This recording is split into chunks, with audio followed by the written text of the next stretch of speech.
dulu Mbak. Mari. Gimana? Apakah sudah nyaman? Sudah, Bu. Sebelumnya dengan Mbak siapa ini? Oh, dengan saya Ibras, Bu. Mbak Ibras. Sekarang rumahnya di mana? Oh, saya rumahnya di Kebraun, Bu. Tepatnya di Wilayah Kebraun Utama. Oh, baik. Tahu saya dari mana, Mbak? Dari teman saya sih, Bu. Dari temennya. Iya. Oh, Pernah emang temennya pernah konseling? Iya, pernah konseling sama ibu. Saya ada yang ingin disampaikan, jadinya teman saya kayak ngerekomendasikan gitu loh. Oh, jadi Mbak Ibras cerita ke temennya Mbak Ibras gitu. Iya. Akhirnya direkomendasikan ke saya. Iya, betul. Begitu, Oh, Bu. baik. Sebelumnya Mbak Ibras sekarang kegiatannya apa aja? Sekarang kegiatannya kuliah sih, Bu. Sama ada kayak ngajar PAUD gitu. Kuliah semester berapa sekarang? Semester 5, Ibu. Semester 5. Oh, lagi banyak-banyaknya tugas ya? Ah, benar banget, Bu. Baik. Selain kuliah mungkin Mbak Ibras ada kegiatan lain? Ya itu lagi kerja gitu, Bu. Apa kerja? Nggak kerja, kayak ngebantu punya PAUD gitu. Oh, jadi kayak asistennya gitu apa gimana? Iya, kan ada yang punya PAUD-nya itu lagi cuti melahirkan, jadi saya menggantikan gitu. Oh, baik. Itu sampai kapan? Apa terus-terusnya gitu Mbak Ibras? Ya kalau apa kerja saya bagus ya mungkin dilanjut terus. Bertahankan gitu. Iya, Udah berapa lama Mbak? kurang lebih sudah 3 bulanan. 3 bulan ini ya? Iya, betul. Kalau seumpama itu gimana? Apakah sudah nyaman di tempat itu? Sudah sangat nyaman, saya suka anak kecil juga. Terus nggak tabrakan sama kuliahnya Mbak Ibras? Enggak, soalnya kan itu pagi ya, kuliah saya siang. Baik. Apa namanya, kerjanya itu di mana? Itu tadi PAUD mana Mbak kalau boleh tahu? Oh, PAUD Puspa Mentari di daerah rumah saya juga, tapi Oh, beda jadi RW. dekat. Iya. Jadi kayak nggak keganggu ya, kayak kan kadang kan ada ya kalau kerjanya di sana, rumahnya di sini, terus nanti kuliahnya di sana juga, jadi kan bolak-balik. Oh, gitu. enggak, Bu. Enggak ya, aman ya. Aman. Baik. Mbak Ibras, kalau sebelumnya ada apa? Mau ke sini tuh? Iya, ingin itu, Bu, proses konseling. Konseling. Iya, sama ibu. Sebelumnya apakah sudah nyaman Mbak? Sudah, emang dulu. Emang anaknya umek, Bu. Oh, kenapa kok bisa umek kayak? Gak tahu. Emang kita gak bisa diam. Hiperaktif gitu ya? Iya, betul. Nah, gini ya Mbak Nibras ya, sebelum kita melakukan konseling, apakah Mbak Nibras pernah untuk melakukan sebelumnya, sebelum Mbak Nibras kesini, apakah sebelumnya Mbak Nibras itu pernah melakukan konseling selain sama saya? Masih belum sih, Bu. Ini first time. First time. Gimana? Apa namanya? Mbak Nibras ini tadi datang ke sini dalam keadaan sehat apa sakit apa gimana? Sehat, alhamdulillah ya. Baik, kan sekarang kan lagi musim batuk Iya. pilek ya. Jadi kayak sekarang banyak yang apa flu, batuk, jadi ya agak hati-hati, kesehatannya juga dijaga. Karena Mbak Nibras juga padat kan ya, jelas kegiatannya. Nah, gini ya Mbak Nibras ya. Apakah boleh Ibu menjelaskan proses konseling itu gimana? Iya, silakan, Bu. Baik, jadi begini Mbak, proses konseling itu adalah suatu pemberian bantuan dari seorang konselor kepada konseli, tetapi kita itu sebagai konselor ini cuma memfasilitasi saja. Nanti yang mencari solusinya itu Mbak Nibras sendiri. Gimana Mbak Nibras? Iya, Sudah paham? Ya, saya sudah terima. Nah, di dalam proses konseling ini juga itu terdapat asas. Nah, diantaranya itu ada asas keterbukaan, asas kerahasiaan, dan asas kesukarelaan. Nah, nanti itu ya Mbak Nibras itu terbuka aja, apa yang mau diceritakan ke Mbak Nibras terbuka saja, semua ceritakan kepada saya.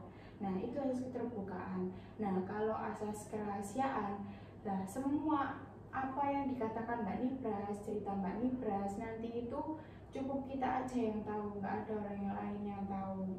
Saya juga nggak akan cerita ke orang lain, gitu Mbak Nibras. Ya. Nah kalau asas kesukarelaan itu, nah kan Mbak Nibras tadi kan kesini ya, keinginan kesini itu atas dasar keinginan Mbak Nibras apa atas dasar paksaan orang lain? Keinginan saya sendiri. Keinginan Mbak Nibras sendiri ya. Iya. Jadi nggak ada kayak unsur kepaksaan gitu, keterpaksaan gitu ya. Tidak ada ya. Baik. Jadi kayak kan lebih baik Mbak Nibras datang ke sini tuh atas dasar sukarela, jangan ada kepaksaan ya Mbak Nibras ya. Nah sebelum kita mulai, kita membahas tentang kontrak konseling nih. Nah dalam proses konseling itu ada kontraknya juga Mbak Nibras. Ya, baik. Nah, kan biasanya itu kalau konseling itu antara 30 sampai 45 menit. Tetapi kalau memang nanti belum selesai, kita bisa melanjutkannya pada pertemuan selanjutnya. Iya. Nah, gimana Mbak Nibras? Iya, bisa. Silakan Mbak Nibras. Nggak keberatan kok. Nggak keberatan Iya. ya. Nah, kalau jadwal selanjutnya itu mungkin bisa di minggu depan Mbak Nibras. Iya. Ya. Iya, bisa. Kalau waktunya mungkin atau sama seperti sekarang apa lihat sikon terlebih dahulu besok? Lihat sih kan aja nanti saya WA gitu. Oh ya, baik. Nanti saya ngasih nomor WA saya ya. Iya. Ya, oke. Kalau sebelum H-1, kalau bisa ya, Iya. kabarin jam-jamnya, waktunya ya. Baik, Bu. Baik. Nah, begitu Mbak Nibras. Jadi nanti kalau seumpama sudah sekitar waktu itu, tapi Mbak Nibras belum selesai, kita bisa lanjut dalam pertemuan selanjutnya. Atau tidak nanti kalau memang sudah waktunya sudah selesai dan Mbak Nibras sudah merasa enak, nah kita bertemu lagi gak apa-apa di pertemuan selanjutnya untuk membahas progres yang sudah Mbak Nibras lakukan Ya, dalam pertemuan kali ini. Iya. Ya baik Mbak Nibras, apakah Mbak Nibras sudah paham? Sudah paham, Ibu. Nah baik. Baik, boleh diceritakan Mbak Nibras apa masalahnya Mbak Nibras sekarang yang dialami Mbak Nibras? Ini loh Bu, kan sebelum saya kuliah itu saya kan bekerja dulu ya, gap year. Nah itu saya itu jadi admin gitu loh, jadi nggak banyak berbicara sama orang. Nah itu adminnya cuma 2 orang aja, sama adalah kayak gitu.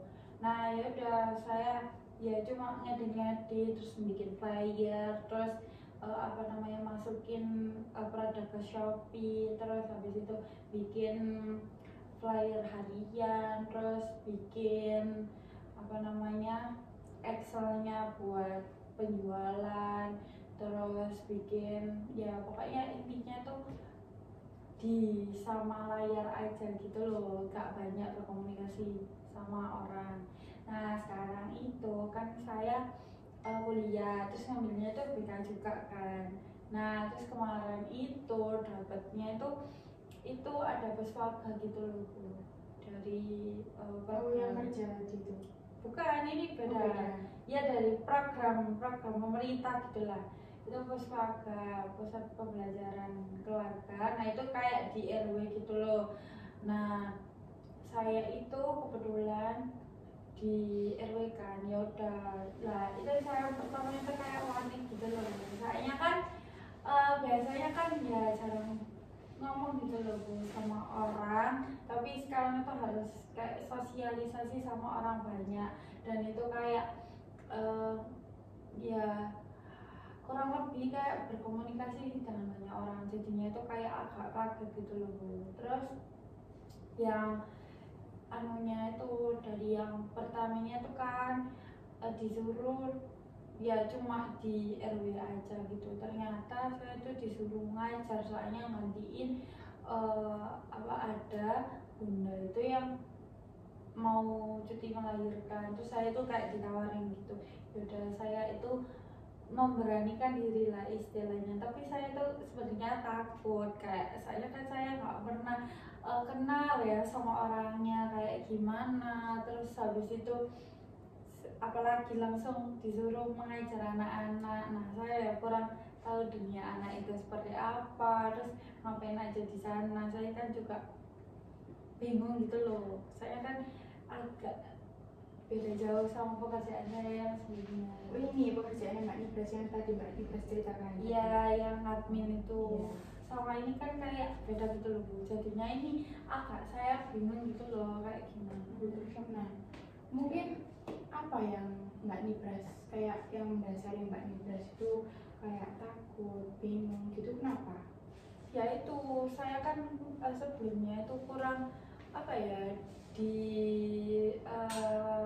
perguruan ini kayak nganu itu kan ngajar itu kan masih belum ya, ini ada pengalaman pertama, jadinya itu kayak ya takut saya itu gagal atau bagaimana, soalnya kan ya pemikiran saya itu ya nggak apa ya, saya pasti nggak bisa, soalnya ya saya kurang tahu dunia anak itu kayak gimana, memahami anak itu kayak gimana gitu Bu. Baik. Terus sama bunda-bunda lainnya juga takut kayak oh, terus ada yang kayak bundanya itu nyuruh-nyuruh banget gitu loh Bu, kayak ini loh Kak gini aja Kak, nggak bisa kayak gitu-gitu loh Bu. Jadi saya tuh kayak pressure gitu loh Bu. Nah, sejak kapan Mbak Nibras tuh kayak gitu, punya pikiran kayak gitu?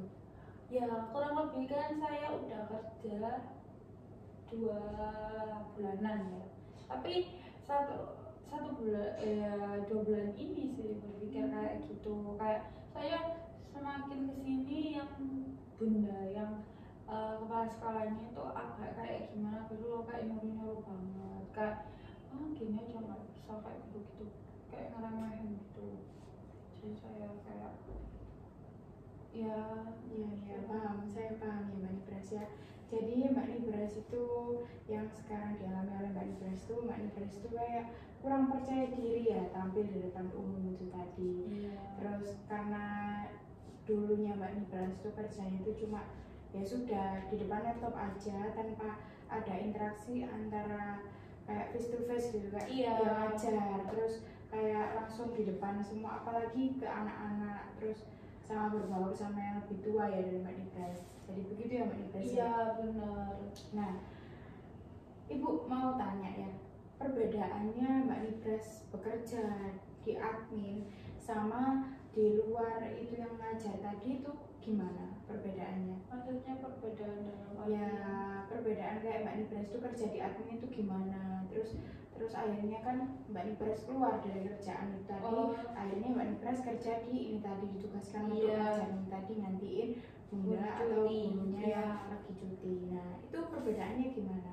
Ya perbedaannya kalau di admin itu dulu kan saya SMK Bu, jadi saya merasa ya bisa, soalnya kan emang keterima, emang nggak maksaan. Kalau ini kan tiba-tiba langsung ya gimana kalau kamu gantiin gitu, kalau yang di PAUD ini tiba-tiba gimana kalau kamu gantiin yang bunda cuti itu, kan bukan keingin aslinya kan bukan berdasarkan emang saya mau itu gitu loh, tapi kalau admin ini kan emang saya ngelamar, jadi emang ya aku harus paham, aku bisa, soalnya kan aku keterima gara-gara ya emang basicnya gitu loh. Kalau ini tuh kan ya emang saya mau jadi guru, tapi kan dulunya banyak nggak berkomunikasi sama orang banyak, apalagi nganu orang yang lebih tua gitu-gitu, jadi agak kaget gitu sih bedanya. Baik. Jadi kayak ngerasa itu tadi itunya ya minder, takut, nggak percaya diri gitu ya. Iya, soalnya kan saya juga baru dalam dunia mengajar ini, beda kan sama yang beliau-beliau itu. Oh ya, mungkin sebelumnya itu Mbak Nibras ada pengalaman yang Mbak Nibras rasakan, kayak yang tadi kan Mbak Nibras kan takut ya. Iya. Nah, mungkin ada pengalaman dari itu tadi. Iya, itu dimarahin itu Bu. Ya ada anak didik itu yang kayak apa ya, berantem gitu loh, berantem sama anak didik lain. Terus ya udah saya kan ngelerai apa namanya, tapi anak didik ini tuh dekat gitu loh, lumayan dekat gitu sama saya lah. Tapi anak didik ini tuh kayak ngelama gitu loh kayak misalnya apa ya, kayak sama saya itu kayak ya merasa udah dekat jadinya itu kayak gak sopan. Nah yang bunda, tapi saya tuh ngerasanya nggak apa-apa gitu, emang itu bentuk dekatnya sama saya kan. Saya juga senang ada yang bisa, oh akhirnya ada yang dekat gitu loh lah. Tapi sama bundanya tuh kayak dinyinyirin, kayak oh mbak ini loh kok deketnya sama ini aja nggak sama semuanya kayak gitu, nggak boleh pilih kasih kayak gitu kayak gitu. Padahal saya ngerasanya ya nggak pilih kasih, cuma emang kebetulan anak ini tuh emang paling dekat sama saya. Mungkin kayak waktu Mbak Nibras ngajar, waktu Mbak Nibras kayak tampil di depan umum, itu Mbak Nibras pernah nggak dapat kritikan yang nggak enak gitu, jadi kayak mendownkan apa mentalnya Mbak Nibras? Ya dari bundanya mungkin, maksudnya bundanya, Oh ya, bunda pendidik itu gimana itu? ya bilangnya kayak saya kan suaranya terlalu keras ya lah, itu kayak katanya kayak marah-marah, kayak ya marah-marah ke anaknya gitu, kayak kasar itu sih. Berarti dari kritikan itu tadi sehingga Mbak Nibras tuh kayak merasa nggak enak ya? Iya, iyalah jadinya saya kayak oh berarti saya nggak cocok ya jangan cari tahu. Iya Mbak Nibras, saya juga tahu kok perasaan yang sedang dirasakan oleh Mbak Nibras ini. Jadi memang tidak semua orang itu kayak siap ataupun kayak langsung pede gitu tampil depan umum. Pasti ada pasti ada kayak halangan-halangan, entah itu dari dirinya atau dari orang lain. Iya. Nah, contohnya kayak Mbak Nibras ini tadi yang awalnya cuma menghadap ke laptop, tetapi apa namanya, sekarang Mbak Nibras itu ya langsung kayak praktek gitu ke umum.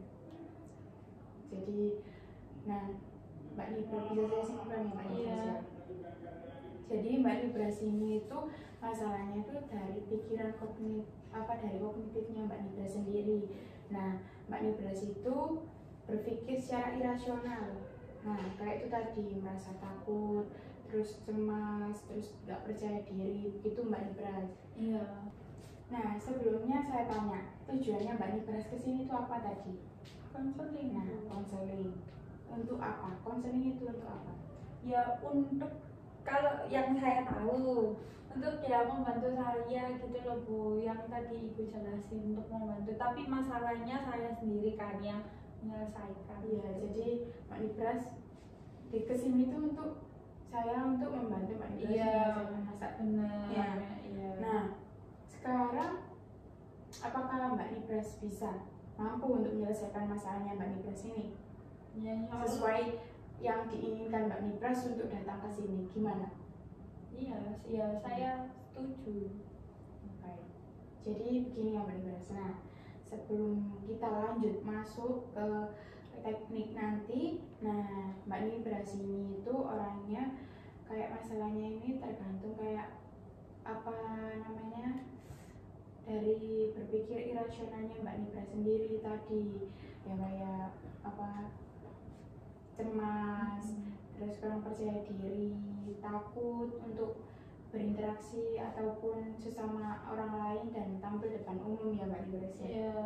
Jadi begini ya Mbak Nibras ya, nanti kita selesaikan masalahnya Mbak Nibras ini menggunakan teknik dispute irrational belief ya Mbak Nibras ya.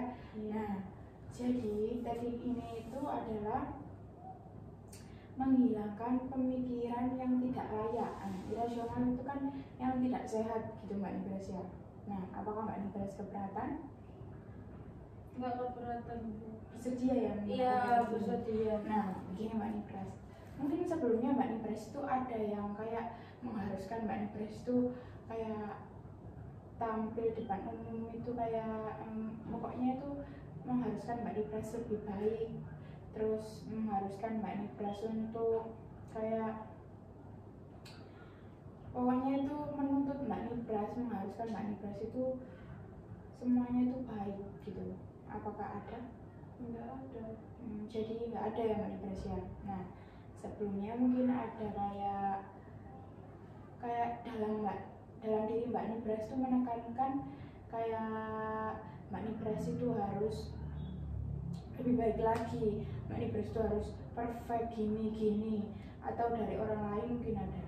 Saya sendiri sih Bu. Ya, Dari apa? saya ya kayak takut aja, kayak harus baik, kayak harus bisa, harus ya semuanya itu kayak harus berjalan sesuai apa yang saya pikirkan.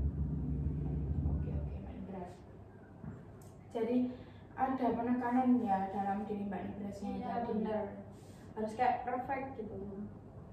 Nah kan Mbak Nipras kan katanya kan tadi kan apa namanya pernah kayak sama bundanya tadi diapain Mbak Nipras? Dimarahin. Oh ya, nah Ya karena saya dekat hanya sama satu anak aja gitu.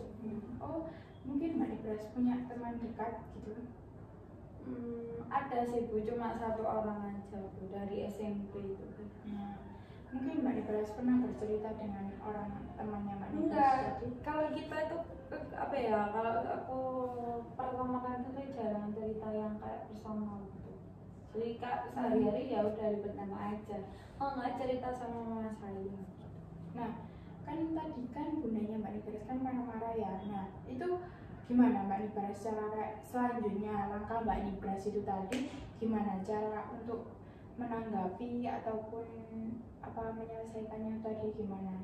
Ya itu tadi saya menyelesaikannya ya dengan apa ya kayak saya tanamkan bahwa saya itu harus bisa lebih baik lagi cara mengajarnya, terus intonasi bicara saya seperti itu sih.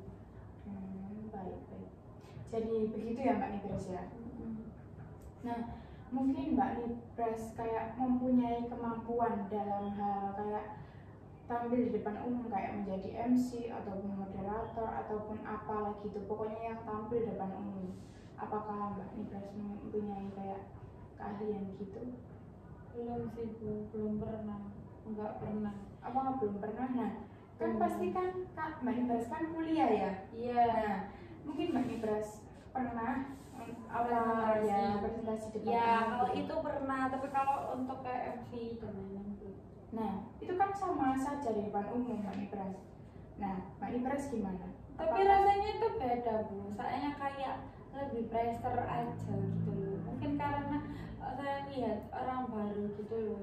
Soalnya setiap saya memulai dengan orang baru pasti ada kayak tremor, deg-degan gitu.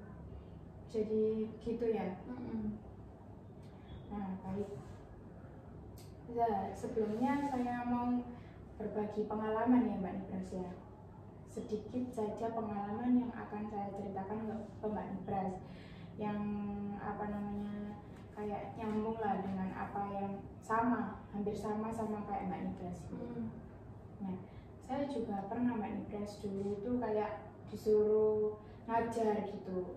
Nah, tetapi sebelumnya itu saya juga ya merasakan kayak Mbak Nipras ini takut. Saya juga takut, kayak takut gimana saya menyampaikan materi tadi, apakah bisa ditangkap sama yang saya ajarkan. Terus saya juga takut kalau guru di sana itu tidak bisa menerima saya gitu. Nah, itu kan seharusnya pemikiran yang tidak harus dipikirkan Mbak ya.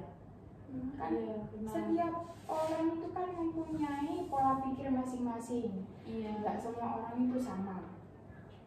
Jadi saya juga memang agak sulit ya kalau apa namanya menghilangkan pikiran-pikiran yang kayak gitu di dalam pikiran kita.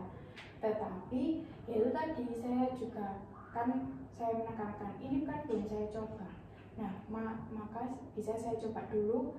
Terus setelah itu kan saya juga tahu gimana apa saya juga berlatih terus menerus.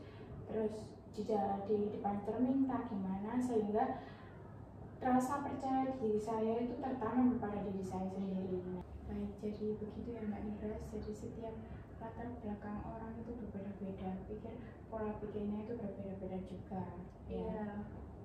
Nah, saya mau bertanya lagi ya Mbak ya.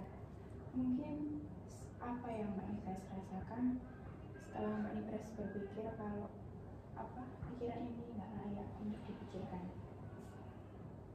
Setelah saya tahu gitu tadi, Yang dirasakan oleh Mbak Nibras ya, setelah Mbak Nibras tahu. setelah saya tahu ya benar juga, kayak ya benar kalau saya itu seharusnya nggak berpikiran kayak gitu, kan itu juga belum terjadi dan saya juga belum kayak menjalani yang seperti yang ibu katakan tadi gitu sih.